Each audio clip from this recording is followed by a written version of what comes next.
Assalamualaikum warahmatullahi wabarakatuh. Kaifa halukum? Bi khair, alhamdulillah. Bagaimana kabar kalian anak-anakku kelas 6? Semoga kalian tetap dalam lindungan Allah tanpa kekurangan suatu apapun. Amin ya mujibas sailin. Sebelum kita memulai pelajaran pendidikan agama Islam bersama Bunda Iis, mari kita mohon kepada Allah agar diberkahi dengan iman takwa yang tangguh, diberikan ilmu yang berkah. Al-Fatihah. أعوذ بالله من الشيطان الرجيم بسم الله الرحمن الرحيم الحمد لله رب العالمين الرحمن الرحيم مالك يوم الدين إياك نعبد وإياك نستعين اهدنا الصراط المستقيم صراط الذين أنعمت عليهم غير المغضوب عليهم ولا الضالين آمين بسم الله الرحمن الرحيم رضيت بالله ربا وبالإسلام دينا وبمحمد نبيا ورسولا آمين يا مجيب السائلين. Hari ini bab kita adalah bab ke 9, yaitu iman kepada qada dan qadar, merupakan iman kepada qada dan qadar, iman ke-6 kita agar kalian juga tahu, karena sudah besar, pengertian qada dan qadar itu sendiri bagaimana. Qada merupakan dalam bahasa, menurut bahasa berarti keputusan atau ketetapan, sedangkan menurut istilah adalah keputusan atau ketetapan Allah terhadap semua makhluknya yang telah ditetapkan sejak zaman azali. Jadi sebelum zaman terlahir ke dunia itu Allah sudah menulis semua rangkap, mau meninggalnya kapan, terlahir tanggal kapan, oleh orang tua yang bagaimana, itu semuanya sudah tertulis di Lauhil Mahfudnya Allah pada zaman azali. Contohnya yang jelas, qada ini adalah matahari terbit di pagi hari dan bersinar terang di siang hari, sedangkan bulan terbit pada malam hari. Allah menetapkan makhluk pasti akan mati. Kullu nafsin dha'iqatul maut. Setiap jiwa yang hidup pasti akan mati. Ibu berjenis kelamin perempuan, sedangkan ayah berjenis kelamin laki-laki. Itu juga termasuk contoh qada. Allah juga yang menetapkan kelahiran seseorang. Jadi tanggal berapa Iswati Indriani terlahir pada tanggal 29 Juli, itu sudah ditetapkan dan tidak bisa diubah sekarang lahir. Nah, pengertian qadar sendiri. Qadar menurut bahasa adalah ukuran atau ketentuan. Menurut istilah, qadar adalah ketentuan Allah yang telah terjadi terhadap semua makhluknya. Qadar adalah ketentuan atau ketetapan setelah terjadi pada makhluk. Qadar inilah yang dinamakan takdir kalau bahasa kita. Angel-angel bahasa Arab, qadar, takdir. Contohnya, segala sesuatu yang diciptakan Allah itu senantiasa ditentukan dengan ukuran tertentu. Misalnya, si A ukuran rezekinya sekian, si B ukurannya sekian, hujan di daerah A sekian, jam sekian. Begitu juga dengan kehidupan di muka bumi. Misalnya matahari terbit dari timur, tenggelam ke arah barat, itu sudah takdirnya Allah, tidak bisa diubah. Benda jatuh ke bawah, memang ada gaya gravitasi yang ditakdirkan Allah, dan tanaman tumbuh ke atas. Semua itu adalah ketentuan yang sudah digariskan oleh Allah, yang sering kita sebut dengan sunnatullah atau kehendaknya Allah. Hubungan antara qada dan qadar apa ya Bun? Qada artinya keputusan dan ketetapan Allah terhadap semua makhluk atas segala sesuatu yang akan terjadi di dunia ketika dia belum terlahir. Jadi dulu sudah intinya qada itu kayak skenarionya Allah untuk kita. Nah, kalau qadar, manusia tidak ada yang mengetahui qada dan qadar atas dirinya. Qada dan qadar tersebut juga dengan takdir, ataupun takdir itu ada kalanya baik, ada kalanya buruk. Namun kita sebagai seorang muslim harus yakin bahwa apapun yang ditakdirkan oleh Allah pasti mengandung hikmah dan berkah. Nah, ada dua macam takdir yang terjadi. Nah, ini yang kita pelajari. Untuk di kelas 6, takdir dibagi menjadi dua, yaitu takdir mubram dan takdir mu'allaq. Takdir mubram ini ketentuan dari Allah yang tidak dapat diubah. Bayi lahir laki-laki atau perempuan gak bisa.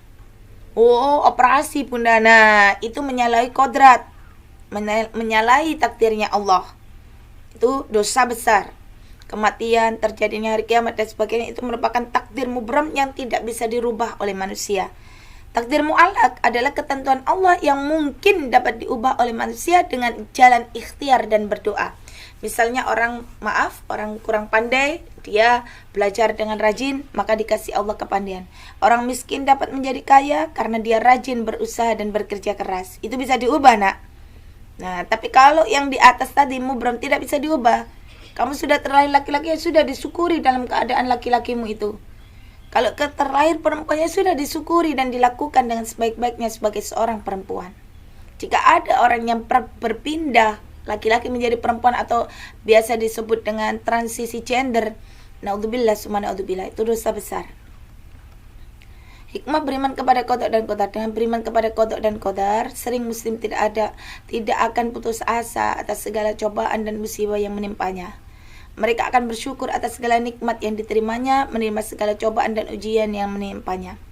Hikmah dari qada dan qadar itu adalah satu, perlunya berusaha dalam kehidupan. Jadi manusia ini semakin dia memahami bahwa kita tidak tahu takdirnya Allah, makanya dia berusaha dengan sekuat tenaga, sekolah yang betul-betul istiqomah, belajar dengan tekun.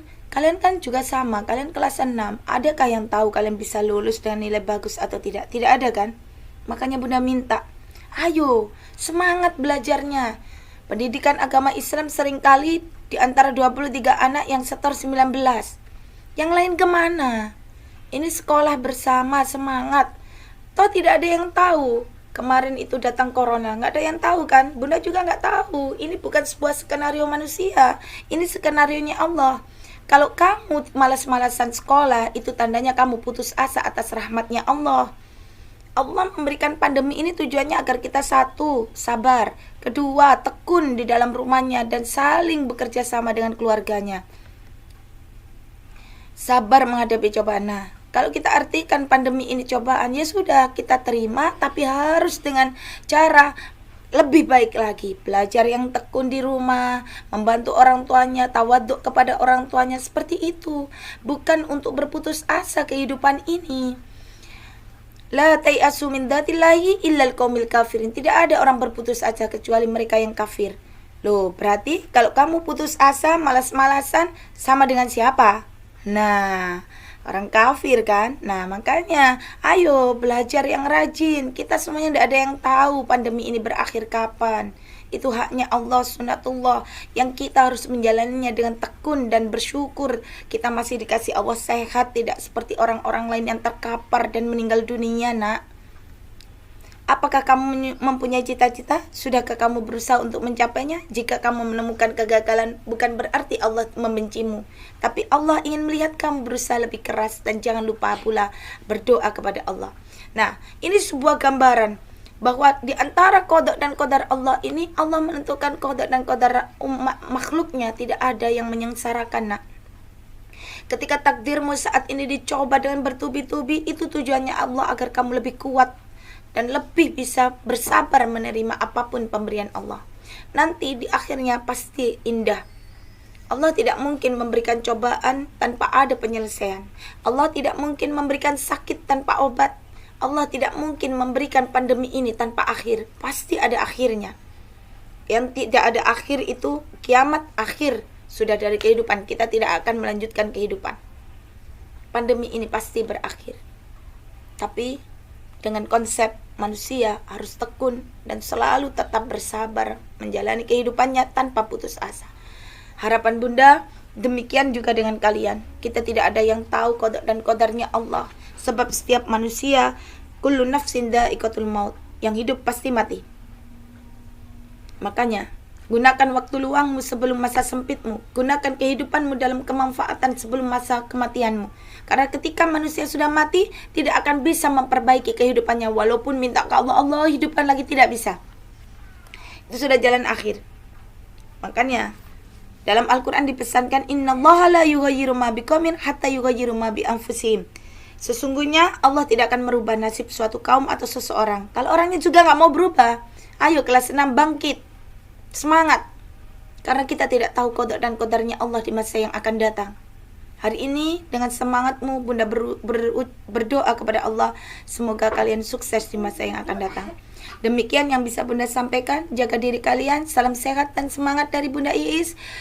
Semoga kita termasuk golongan hamba-hamba Allah yang selalu bersabar dan menerima segala macam cobaan ini dengan tulus dan ikhlas. Amin ya mujibas sa'ilin. Wassalamualaikum warahmatullahi wabarakatuh.